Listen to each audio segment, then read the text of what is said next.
오늘 말씀은 22장, 계시록 22장 18절 19절 말씀입니다.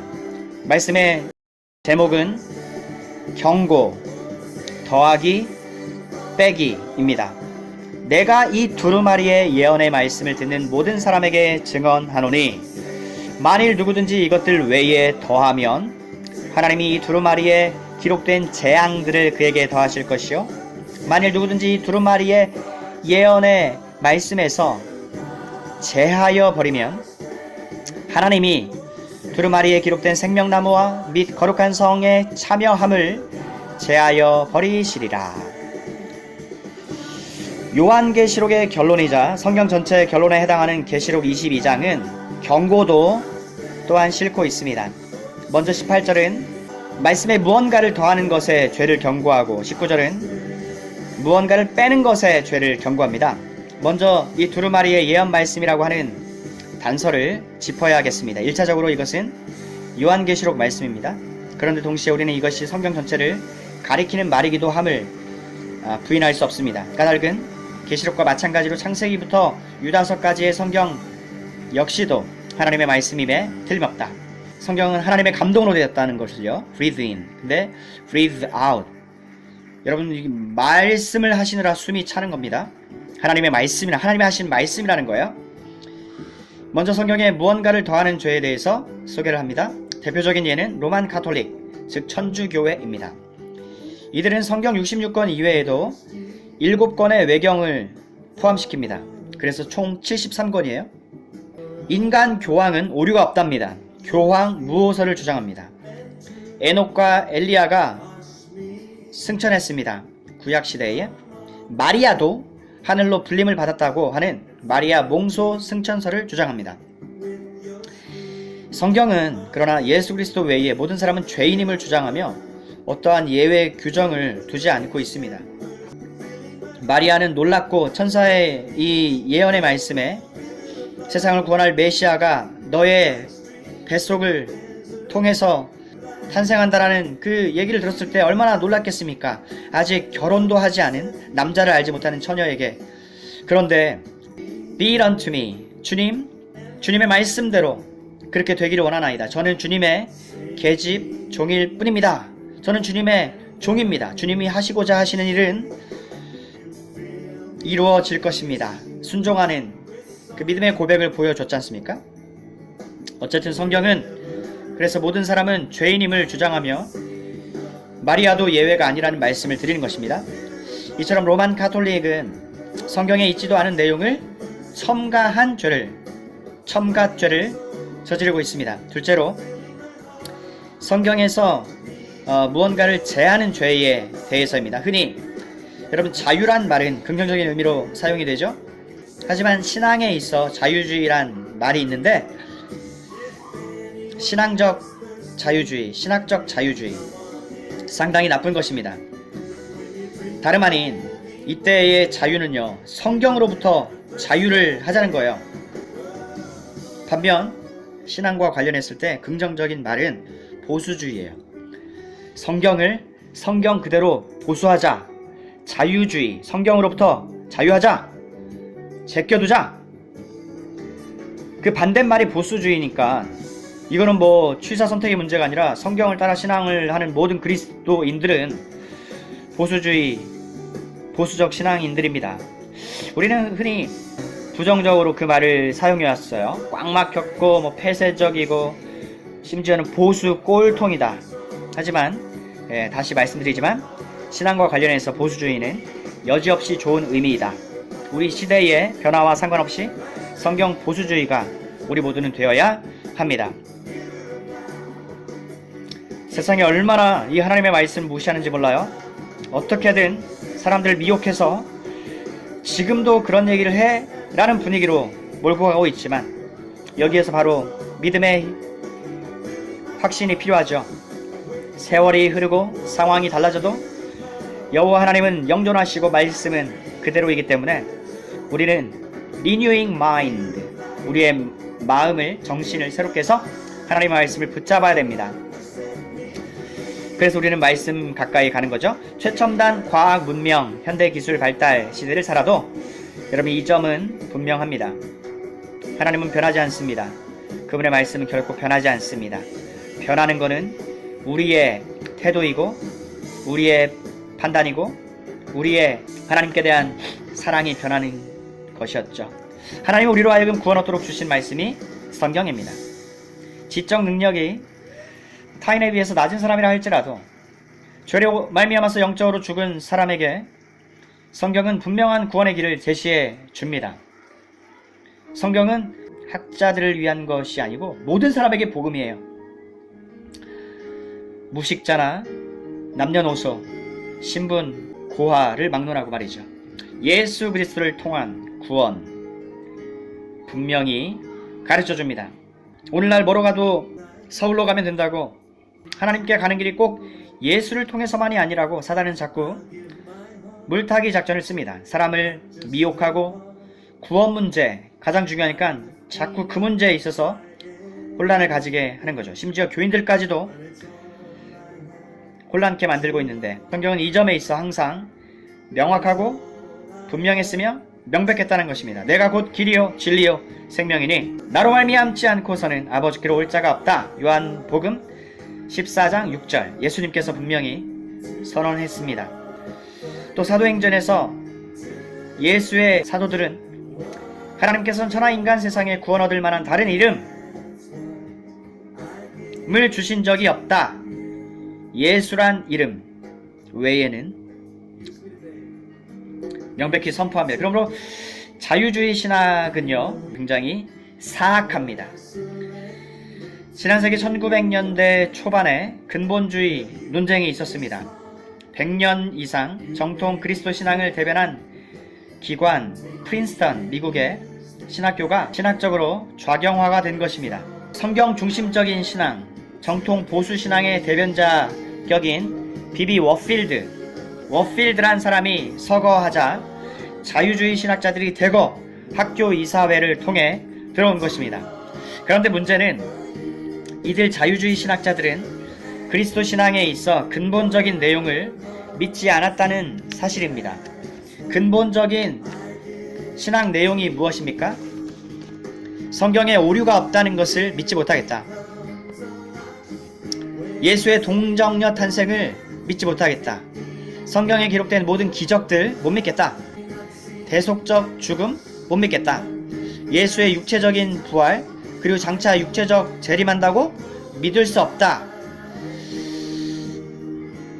여러분, 이런 것들은 타협할 수 없는 내용이기 때문에 근본적인 내용이다라고 얘기하는 것입니다. Fundamental, Essentials, Primary. 정말 바이털한 거죠. 구원을 위해서. 그런데 당시에 이런 것을 목사되는 자격에 있어 필수적인 것으로 여기지 않고 선택사항으로 돌려버린 것입니다. 즉 자유주의적인 신앙과 신학을 하는 사람들도 어쨌든 이 목사라고 하는 그 자리, 그것을 놓치고 싶지 않았기 때문에 그렇습니다. 예수는 본래 하나님의 아들이 아니고 그저 우리와 똑같은 한 인간일 뿐인데 그 삶이 고결하고 훌륭하다 보니까 결국에는 하나님의 아들로 승격이 됐다는 것, 이렇게 믿는 것입니다. 그러니까 인간 예수가 있을 뿐이지 완전한 하나님, 동시에 완전한 사람이신 하나님과 인간 사이 유일한 중보자, 구원자 그리스도 예수는 없다라는 것입니다. 여러분, 성경은 분명히 증거합니다. 인간 죄를 대속하기 위해 하나님과 인간 사이 유일한 중보자 예수 그리스도는 본래 성부, 성자, 성령, 복되신 삼위일체 하나님 가운데 두 번째 위격 성자 하나님이시라고 말입니다. 하나님이 인간 세상에 오셨다. 성육신하셨다. 인카네이션. 우리를 구원하시기 위해서. 여러분, 예수는 하지만 성육신에서 인간으로 태어나시기 전에도 이미 하나님으로서 존재하신 분입니다. 존재하지 않은 적이 없습니다. 성부, 성령, 하나님과 더불어 창조 사역에도 함께 하셨어요. 하지만 자유주의 신학은 예수의 신성, 하나님 되심을 빼내어 버렸습니다. 그럼 어떻게 됩니까? 기껏해야 석가모니, 공자, 소크라테스와 같은 성인일 뿐입니다. 성인이 무엇입니까? 아무리 좋게 표현할지라도 인간입니다. 모든 인간이 죄를 범하였으며 하나님의 영광에 이르지 못하더니 자기 죄 때문에 죽을 인간이 인간을 구원할 구원자 하나님과 인간 사이의 중보자 될 수 없습니다.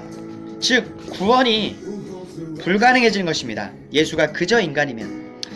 한편 오늘날 자유주의 신앙은 어떤 가면을 쓰고 있느냐, 이 점도 알아야 되는데 반쪽 복음을 전합니다. 두 쪽을 다 전해야 되는데 여전히 성경에서 일부 내용을 빼버리는 죄를 범하는 것입니다. 단적으로 오늘날 하나님의 사랑은 많이 들어보셨습니다. 여러분, 하나님의 사랑을 얘기를 듣고 기분 나빠할 사람은 한 명도 없더라고요. 그리고 많은 그리스도인들도 하나님의 사랑 얘기를 들으면 은혜를 받습니다. 하나님의 은혜, 사랑, 그분의 자비, 긍휼히 여겨주심, 보호하심, 인도하심, 이런 얘기를 듣고 싫어할 사람이 어디 있겠느냐는 것이에요. 어떤 가면을 쓰고 있느냐, 바로 이런 면만을 전한다는 것입니다. 틀린 얘기는 아니에요. 문제는 뭡니까? 반쪽만 전한다는 거예요. 하나님의 거룩을 전하지 않는다는 것입니다. 하나님의 공의는 어디다 빼버렸습니다. 하나님의 사랑을 얘기할 때 그냥 사랑이 아닙니다. 다 괜찮아, 기준 없는 사랑 아닙니다. 거룩한 사랑입니다. 홀리 러브예요. 하나님의 사랑과 공의가 아무런 모순 없이 절묘하게 만난 장소이자 사건이 있는데 그게 무엇입니까? 바로 예수 그리스도의 십자가 사건입니다. 왜 예수께서 십자가에 달리셔야만 했나? 바로 우리 죄 때문에 그렇습니다. 죄에 대한 일체의 언급이 없는 복음이 들려지고 있는 것입니다. 죄를 해결하기 위해서 예수의 십자가가 빠진 복음만을 전하는 것입니다. 단적인 예로 조엘 오스틴, 긍정의 힘, 잘되는 나, 이런 거 많이 있죠. 죄에 대한 회개는 기가 막히게 빠뜨린 채 오직 구원만 선포하는 복음. 여러분, 이것은 반쪽 복음입니다. 성경에서 무언가를 제해버린 죄입니다. 결국 자유주의 신앙은, 또 기복주의 신앙은 하나님을 이용해서 복락을 누리고자 수단 삼는 사단의 기가 막힌 속임수이자 전략입니다. 예수 그리스도를 어떻게든 제거하고자 하는 전략 말입니다. 왜 그렇습니까? 예수 그리스도가 인간이면 우리 죄를 대속한 십자가 사건을 빼어내 버리면 앞서 말씀드렸듯이 우리에게는 구원도 없기 때문에 그렇습니다. 사단은 함께 망하자 주의라고 말씀드렸습니다. 때문에 어떻게든 사람들을 제대로 미혹해서 거짓 교훈을 퍼뜨리고 있습니다. 신자들은, 성도들은 분별해내시리라 믿습니다. 성령을 따라, 성경을 따라 여러분 분별하셔야 돼요. 사랑하시는 여러분, 때가 악합니다. 사람들은 어떻게든 자기가 듣고 싶어하는 소리만 듣고자 하는 그런 시대를 우리는 이미 살고 있어요. 성경에서 어떤 부분을 지나치게 강조하고 또 다른 부분은 축소시키는 잘못을 우리는 범할 수가 있기에 조심해야 됩니다. 오늘 말씀이 바로 그 점을 교훈합니다. 이처럼 성경 외에 무엇인가를 더하거나 빠뜨릴 때 하나님께 받을 형벌이 무엇라 소개되고 있습니까? 이 두루마리에 기록된 재앙들을 그에게 더하실 것이요, 또 이 두루마리에 기록된 생명나무와 및 거룩한 성의 참여함을 제하여 버리시겠다. 하나님께서 엄중히 경고하셨습니다. 우리 잘못된 인간은 과연 그렇게까지 하시겠어? 라고 하는 생각을 하는데, 바로 여러분 이 시점이 중요한데 사단이 바로 이 시점에서 물타기를 한다라는 말씀입니다. 하나님이 성경에서 말씀하셨습니다. 그렇게 하시겠어? 하나님이 하시겠다고 했으면 하는 것입니다. 하나님 말씀을 그대로 내버려 둬야 되는 것입니다. 거기를 건드리는 죄를 얼마나 우리는 오늘날 시대에서 많이 보고 있는지, 오늘 말씀 중요합니다. 참으로 진리가 갈급한 때입니다. 더욱더 하나님의 말씀을 가까이 하심으로 올바른 분별력을 가져야 되겠습니다. 이에 더불어 사랑 또한 필요합니다. 진리와 사랑, 사랑과 진리, 이 둘 중 하나만 강조되어서는 안 되고요. 두 가지가 다 언제나 함께 강조되는 균형이, 그래서 신앙은 균형이 포인트인데 좌우 양극단에 치우치지 않도록 분별하고 균형을 가져야 되겠습니다. 그러기에 방법이 하나 있습니다. 그것은 우리 주님 되시는 예수님만을 따라가는 것입니다. 예수님께는 이 두 가지가 충만하시기 때문에 그렇습니다. 요한복음 1장 14절입니다. 우리가 그의 영광을 보니 은혜와 진리가 충만하더라. 하나만이 아니에요. 은혜와 진리가, 사랑과 공의와 자비와 정의가 충만하더라. 이런 은혜를 주님의 이름으로 축원드립니다. 성령은 그리스도의 영이십니다. 그리스도만 높이십니다. 그리스도께로만 우리의 시선을 고정케 해주시는 성령의 은혜가 오늘 우리의 삶에 충만하시기를 주님의 이름으로 축복합니다.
Yeah.